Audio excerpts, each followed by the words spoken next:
Hoppy History, a podcast about beer, history, and people. Hop on board with us as we crack a few beers and talk about all the great history.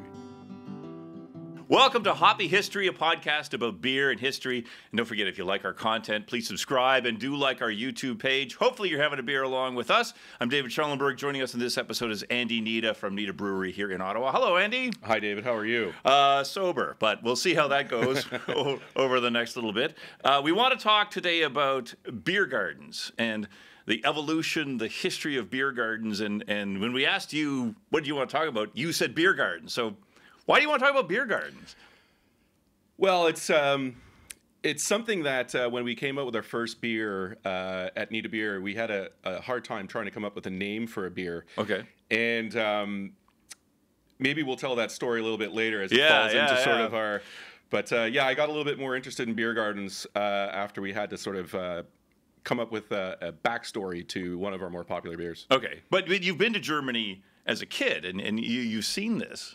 Yeah, I mean, my dad, who was German, would take us to Germany, obviously, during the summers. Right. And even when I was like 12 years old, you know, he would be like saying, okay, you need to drink beer rather than Coke, because soda pop is more expensive than beer. Right. Now, technically, you're supposed to be 14, but because I was a tall kid, you know, he'd pass me off as a 14-year-old to save some money. Right. But I mean, yeah, we traveled there a lot, and I mean, some of the wild experiences that I had, I think, was going to Zugspitze. They have a beer garden atop their tallest mountain in Germany. Is that? I just have to say, is that a town? Zugspitze is literally the name of the mountain. Okay, it's a mountain. Yeah, and it's somewhere like around close to 3,000 meters above sea level. Right. And I mean, it was crazy. Like, the views up there were phenomenal, you know, and you could even go up there because there's a glacier and do skiing. But we just basically went up there for the view, took like a cable car ride up there. It was pretty wild. Yeah. And then I was drinking beer at 12, you know. And one of the things that we've heard about Germany as well is they have these allotment gardens. Yeah, and I mean, it's interesting, like, Germans love their beer gardens. They also just love gardening. And, I mean, I had relatives who would have allotment gardens in Berlin. Yeah. Because they lived in kind of like these weird condos without yards, where a lot of Germans just tend to live in apartments without yards. Okay. So they want to get their fresh air. Yeah. So the government set up, like, back in the 1800s, you know, the leasing of these small parcels of land so that people could go and hang out, get fresh air, do gardening, drink beer, you know, and hang out with other garden neighbors. How many of these are there around Germany? It's like 1.5 million. Okay. So there's quite a number. And they sort of try and get those just sort of on the fringes of town. Yeah. Like where, you know, normally you probably wouldn't want to habitate, and they turn those into green spaces. It's kind of cool. In Canada, we see these you know, gardens, true gardens where people are planting vegetables and stuff. But this is a different sort of experience. This is just a little plot of land where you just kind of go and you sit and you have a picnic on your own little land? Yeah, I'm thinking it's the maximum size of these things are around 40 meters or something like that. Okay. 40 square meters. And you're basically allowed to have like a small little building on them. Okay. So I guess you could have your fridge in there and, you know, your implements for gardening. Yeah. So much space actually has to be designated for gardening, and the rest of the space can just be used for leisure. Right. Just like a patio. Yeah. Yeah. Huh? And the hipsters, like, it's sort of one of these trends that sort of faded a little bit, but, you know, the hipsters are bringing it back, right? Because now it's kitsch. Of course it is. Yeah. Okay, we've got a couple of beers to try throughout this particular podcast. We'll get to one of them in a little bit, but we've been drinking 1012 to begin with. So tell us about Nita Light. We've been drinking Nita Light to begin with. We'll get to 1012. Tell us about Nita Light. Nita Light is... It's a base beer, is a German lager. Okay. It's similar, like, we're always playing around with lagers at the brewery. But basically, it's a lager. I made it a little less alcoholic, but not too low. For me, I think 4.2% is as low as I'd like to go. Otherwise, I don't feel like I'm drinking with purpose. Yeah, fair enough. But it's a fun one, and I used New Zealand hops in that one to give it more of a fruity note. So it's not really a traditional sort of light lager, right? But it's one that's definitely very easy to drink in the summer, light-bodied, and a nice sort of fruity aftertaste. And when you say German lager, how's that different than any other lagers? Well, it's I use German Pilsner malts in there, a couple of German specialty malts, remain top secret, and a German yeast. Right. And then typically if I'm doing an authentic German lager like our Hans, then I'll make sure that obviously there's German hops in there as well. Yep. And the taste on it, how would you describe, other than delicious? Oh, I would say with this one, it's very light in flavor. Yeah. But very clean, with just some easy sort of tropical fruity notes on it, but very, very mellow. Yeah, yeah. Tropical fruit, I agree. If you look for them, you can find them. Yeah. But they're not too in your face, which I think is a lot of times what we want with sort of a basic light beer. Yeah. All right, back to beer gardens. So let's talk about the origins of beer gardens. When did this actually start? Okay, so in around 1539, in Bavaria, which is part of Germany, they decided that it was against the law to brew beer between April and September. Okay, that's oddly specific. And the rationale for that was a lot of the construction back then was made of like old timber. Okay. Right. So can you imagine, firing up the kettle, lots of flames, sparks and ashes flying around. Right. And they were worried that what would happen is you'd get like these spontaneous, fires throughout the city caused by like the brewing equipment. So what they decided is that all the beer had to be made outside of the year. And as a consequence, then they would have to find a way to keep it cold. Okay. So if you had a brewery, like me, what you would do over there is you would build these cellars or look for caves near your brewery and then put all your barreled beer down there to lager under ice. And one of the other things that they would do is they would plant trees over those cellars or over those caves to create additional shading. And they were typically chestnut trees. Right. So, I mean, when you look at a typical beer garden in Germany, especially one that's attached to a very old brewery, you're likely going to see a lot of chestnut trees outside. Because they give good shade. Yeah, unbelievable shade. Right. Right. So that's how these babies pull together. So it's just because the kegs were stored, trees were planted to protect the kegs, so you're really close to the kegs, and it's really nice to drink under a chestnut tree. Yeah. And thus the garden was formed. It came together, yeah. And let me just scroll through here in my notes. Yeah. Beer break. Don't mind if I do. But so what would these look like? Is it just a tree and everybody sitting around on the grass under the tree? Well, a lot of the beer gardens that I've been looking at, more historical ones, I mean, there's lots of long benches, right? Right. And it's more communal seating situation. And I mean, looking at what, the idea behind that is, I found out that what the Germans wanted to do was to try and create these spaces where people from all walks of life could come and sit at these tables and socialize, right? I mean, you'll find that there's no table for two in any beer garden or an authentic beer garden in Germany. So that way, Dave Schellinger could be sitting next to, let's say, the Chancellor of Germany, and maybe you've got somebody who's impoverished also sitting at that table, right? And you get to know the people around you, and the idea was to try and talk about some social issues that they could conquer and sort of get people sort of living together in greater harmony. Yeah. And if you look at some of the interesting traditions that they have when you're at a beer garden table, is things like clinking the glasses at the bottom, and toasting always. So clinking the glasses, because in here when we cheers, it's always the top of the glass. Yeah. You're saying they cheers from the bottom. Yeah. So because they want you to toast as many times as possible, right? It's because you drink every time. Yeah, so their rule is that every time you clink and toast, you have to take a drink. Now, it doesn't mean that you have to keep toasting to drink. Right. But there's this stigma that for someone who only toasts one time at the table and continues to drink his beer, is perceived as being rather unfriendly. Okay. So they kind of sort of promote this constant clinking and toasting of glasses. Yeah.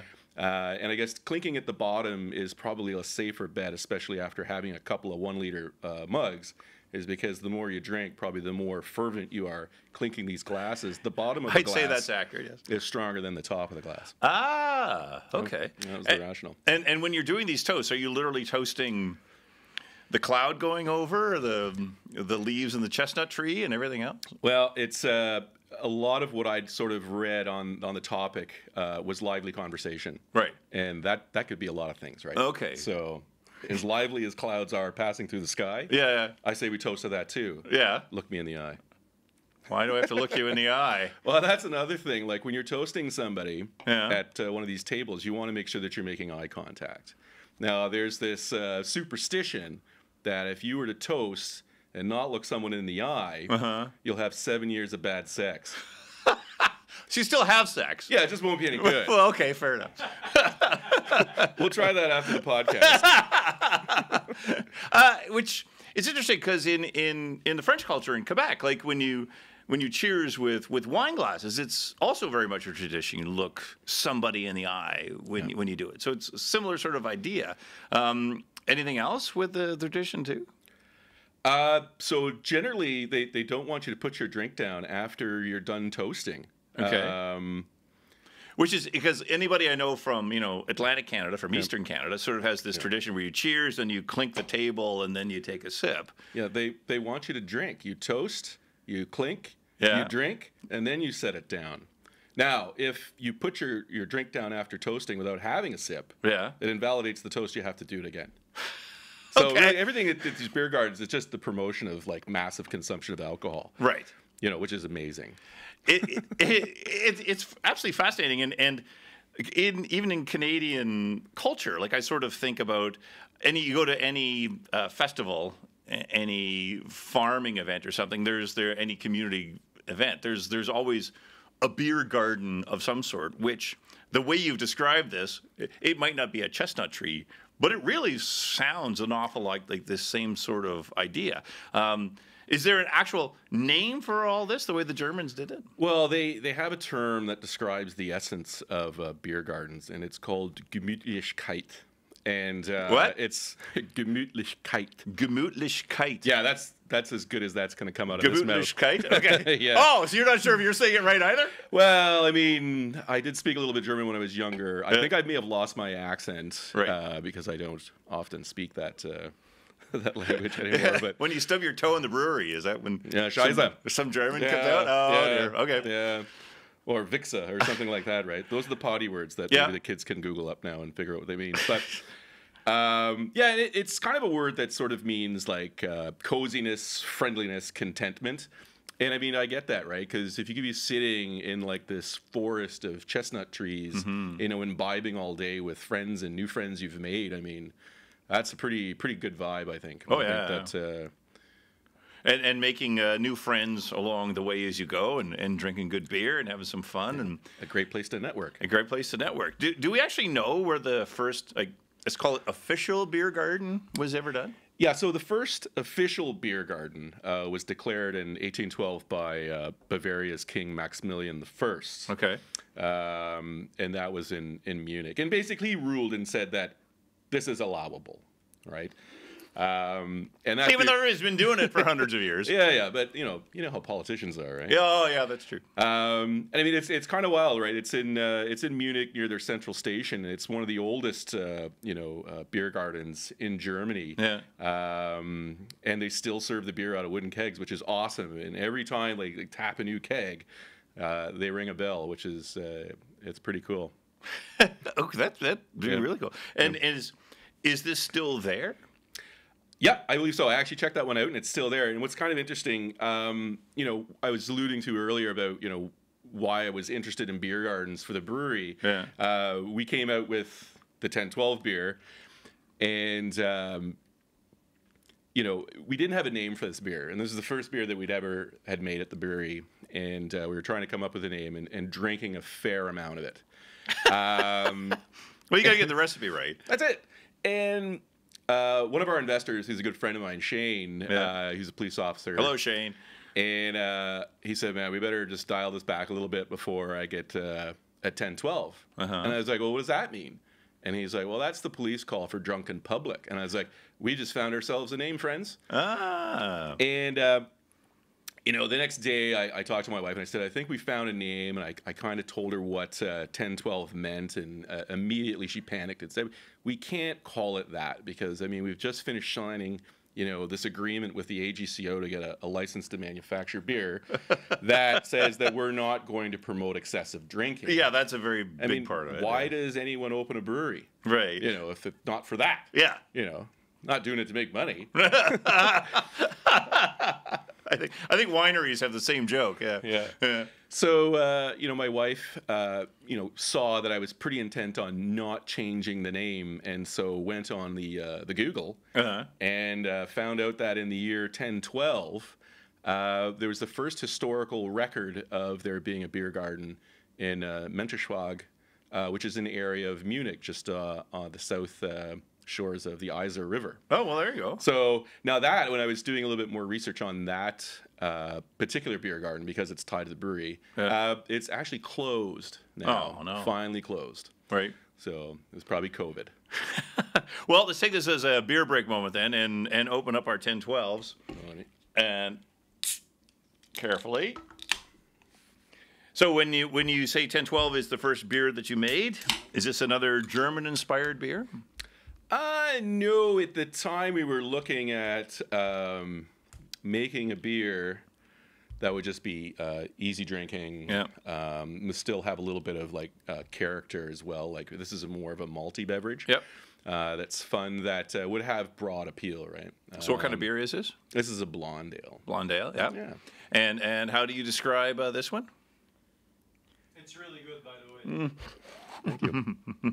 I would say it's Producer Pierre likes it. I think you know, for me, what I like about this beer is it's just sort of a nice, sort of gentle, bready taste, with just a little bit of hint of like some floral and citrus as a contribution from the hops. I mean, this last batch is not true to the original recipe because I forgot to order hops before brewing it, and so I just hit it.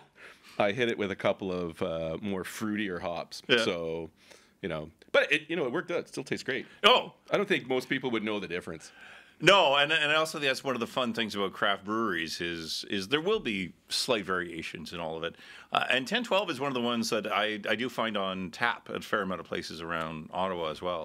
It has a very reasonable price point as well. The restaurants like that. That gives them the opportunity to make some margin. Yes. All right, so back to beer gardens. When we think about beer gardens and trees and benches and stuff that everybody's sitting under, are they sort of all the same? No, I mean, there's different types of beer gardens, and I think you can break them down into about 3 different types. Like, and the one that I visited most remember is the excursion type beer garden, right? Which is when I went to Zugspitze, and I'm on the top of this mountain. Yeah. So your excursion type, obviously, beer gardens are going to be a place you want to go first, like obviously for the beer, but secondary, it's like something cool is happening there. Excursion. You know? So you have to. It's the destination. Yeah, it's like a destination brewery that's kind of a lot of fun, right? Yeah. And I mean, when I was there as a kid with my family, I mean, we took the cable car up, but you could legit hike up to the top of this thing, like 3,000 meters if you choose, you know, and then at the top of it, you know, honor system, you can get like a little stamp and a fitness passport. Oh. Which is super cool, right? And if you climb so many mountains or do so many, so many of these fitness challenges, then you get a medal. Ah, so it's great. Well, the wonderful people of Germany. Yeah. Is sort of there were some words you used there, and it made me think: is there always a brewery at a beer garden? Is that the way that it works? I don't believe at Zugspitze there was. Okay. But in most cases, you generally will have a brewery by a beer garden. Yeah. Like one of the ones that I was reading about, I was like, I got to go to this place. There's an abbey. And unfortunately, I didn't put it in my notes, so I can't remember the name of it. Soft in the head today. Yeah. But you get to go like this old ancient abbey where you still have like the monks inside making this beer, and it's just this gorgeous. The pictures of this thing is phenomenal. I'd love to go there and drink that beer. Yeah, well, You know, and that would be like an excursion type as well, right? Yeah, Just to well. experience something super wild, right? road trip for sure. You know. All right, so 3 types of beer gardens. Excursion. What's another one? Well, then you've got like the after work beer garden, and one of the ones that I'd actually been to and I thought was pretty cool when I was a kid was when I was visiting in Berlin. It was called the Prater Beer Garden. And it's been there since 1837. It's the oldest beer garden in Berlin, and it's amazing. Like you can go there in the hustle and bustle of Berlin. It's a noisy, stinky, dirty city. Yeah. No offense. And you know, you go into this place. It's like this refuge from all of that, with all like these chestnut trees, and I think it can seat up to like 600 people there. Wow. Which is bonkers. Yeah. You know what I mean? And it's like you're in the country. In the city. It's just a park. Yeah. Because in Canada, we talk more and more about the ability to have a beer in a park, and we're seeing certain bistros opening up in parks and stuff. So they've just been doing this for hundreds of years as just kind of a traditional place to go and have a beer. Yeah. Yeah. And I mean, I think a lot of people will probably recognize what this type might be, or this type of beer garden might be, is the mass beer garden. Oh, Because the if third you type? think of like Oktoberfest, So this is the third yeah, type we're of beer going to garden? the third type one. Yeah. These are beer gardens or events that will like house thousands of people. Sure. And the one, this was crazy when I looked at the number for this, but one of the most famous ones in Munich is the English Garden, and it seats something like 7,000 people. All right. Like that's bonkers. Yeah. But what's interesting about that, you don't have to staff that really with waiters and waitresses, because generally at a beer garden, you serve yourself. Oh, you do? Unless you're at a very special table. Like there are exceptions to everything. So I think if you're like a baller, you could probably pay for VIP table service. Right. But generally, for most of the people that go to these types of beer gardens, it's a self-serve thing. Well, which is like beer gardens here too. I think of any community festival, street festival I've ever gone to that has a beer garden, you do got to get up and go and get your own beer. Oh yeah. Yeah. When you talk about this one being 7,000 people, is this a festival, or is this just always there? It's there. I don't think you have it at capacity all year round. I mean, obviously, this will be one of the ones that it's going to be jam-packed for Oktoberfest, but it operates all year round. Whether there's 7,000 people there every day, I couldn't imagine. Yeah. But likely during the summer months Right. in Germany, when you've got all the dirty tourists there. All the tourists come out. So think about beer gardens in our part of the world, and we've all grown up with them. I remember my parents going to beer gardens as me as a kid, and either you would sit there as a kid and be totally bored while mom and dad would have a couple drinks with their friends, or dad would sort of disappear and give you some money, and you can go play on the amusement rides for a little bit while dad was in the beer garden. So this influence has definitely come to North America. How did that end up here? Well, if you look at North America, the influence the Germans had there, I mean, pre-1920, which was Prohibition in the United States. Yeah. I mean, the majority of breweries in the U.S. were either owned and operated by German entrepreneurs, or you had German brewmasters or people working at these breweries of German descent. Right. And I mean, good examples of this are Anheuser-Busch or Miller's Coors and Younglings. I mean, these are the big guys that were around pre-Prohibition and have made a go of it and are still there. And these were our good friends, the Germans, and it's interesting. They not only brought like their lager recipes, their skills and talent, but they brought a lot of their traditions as well, and including the beer gardens. And just the knowledge of how to make beer. And in Canada, where do we see some great beer gardens? I think the idea of beer gardens in Canada obviously was adopted by that great German tradition. But I think in terms of authenticity, seeing beer gardens as we would in Europe, you don't really see that as much. I think we get more of these like fantastic gathering spaces, where they're attached to a restaurant. But I mean, I did find one exception near Waterloo in St. Jacobs called the Village Beer Garden. Yeah. And, just reading through that restaurant's, webpage and stuff like that, I thought this place really has the Gemütlichkeit vibe. Right. We're back to that crazy word. Yeah. 3 times fast, right? Right. Say it. Gemütlich Teig. No, I missed it. But that feeling of a place where you can go and it's friendly, it's inviting. Yeah. Because I think sometimes we think of beer gardens in this part of the world as a little harsh. A little loud. There's kind of some loud conversations. There's some loud music that's a part of it, and maybe it's not always an inviting place. Yeah, and I mean the reason I really like the Village beer garden is that it's one of the largest outdoor sort of beer gardens, and it's just so many trees. Right, it's gorgeous. Yeah, you know what I mean. It looks like a very inviting place to hang out and chill. Yeah. And have a little bit of local craft beer. I checked out the breweries. Block 3 looked pretty good. Yeah. And they did have quite a few, a number of like German style recipes that that they make and that they're making available at that particular restaurant, which is kind of cool. And that would be a great way to do it instead of a tent in a parking lot, which I think is the way that'll. Which I think is like a lot of the way. Well, but that tends to be the way that we think of beer gardens here. They're often in sort of a field or something, and a tent goes up just because it's only there for a short amount of time, as opposed to being something in the middle of a forest. Yeah, yeah. In the United States, any good examples of beer gardens in the U.S.? Yeah, I found a good number of examples in the U.S., and I think largely because there was more of a German brewers sort of culture there. Right. We look in Queens, New York. There's a place called the Beer Garden at the Bohemian Hall, and it's been around like Prohibition. Right. So it's been around for ages. Another fun one was a traveling beer garden in Milwaukee, Wisconsin. Yeah. And what they've done in Milwaukee is the parks and recreation sort of department had said, you know what, we've got all these great parks. We have this tradition of like German brewers and culture. Now in the summers, what they do is they have like these rolling beer gardens, like one's over here like for a period of time, and then they move it to another park. And I think one of the more fun ones that I saw was the Estabrook Beer Garden, where they actually bring in beer from Hofbrauhaus in Munich.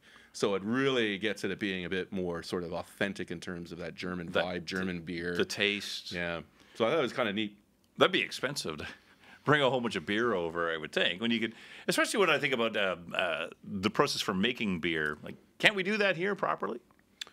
We can. Yeah, sure we can. Yeah. I mean, so we had an Oktoberfest last year where we had a tent in a parking lot, kind of.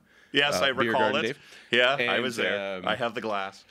And I wanted to make a very authentic Marzen or Oktoberfest beer. Right. And so I have these friends that are super Germans. And they said, okay. And there's a question there, but I won't ask. Yeah. And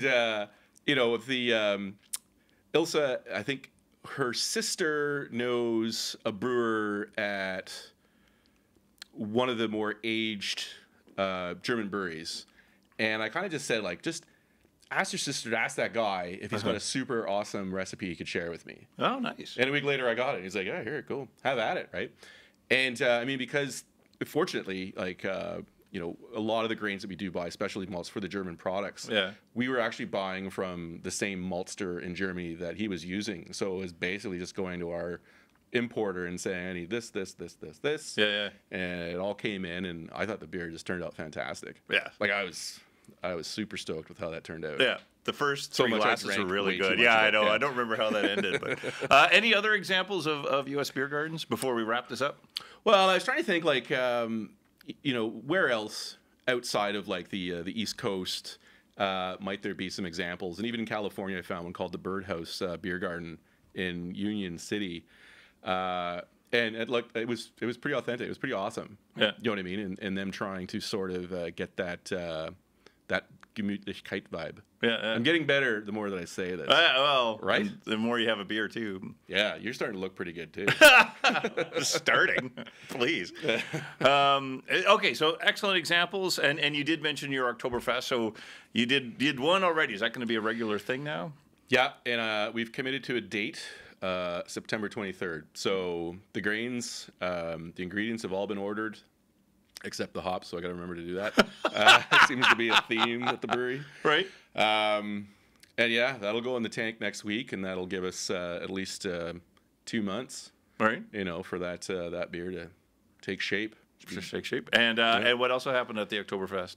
Well, there's going to be obviously live polka music. Got to have that, Of course. And then we're looking at some catering to get a Some lot more food. You got to have some food. You got to have delicious some German. games. Yeah, Yep. well, got to have the games. And I just wish I could remember the name of that bottle game that we played, and then we all ended up just being a disaster. That was the one we were chasing balls around the parking lot, as I recall, right? Yeah. That I think we tried playing it authentically to begin with, and then realized it was really, really hard.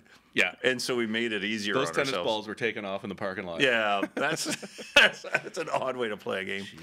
Andy Nita from Nita Brewery. Before we wrap this up, any last things you want to mention? Anything if we've forgotten? Any other beers you want to highlight? Hawk My Wares. Yes. You should really try our watermelon sour. Okay. One in a melon. It tastes like a Jolly Rancher. I hope I don't get in trouble for using Jolly Rancher. Is that trademarked? Yeah, on the internet? Yeah, nobody cares? Yeah. Sweet. But we're a little too late now. Yeah. But that one's only a limited one. Like, how much of this do you have? I think we have another 140 cans. Okay.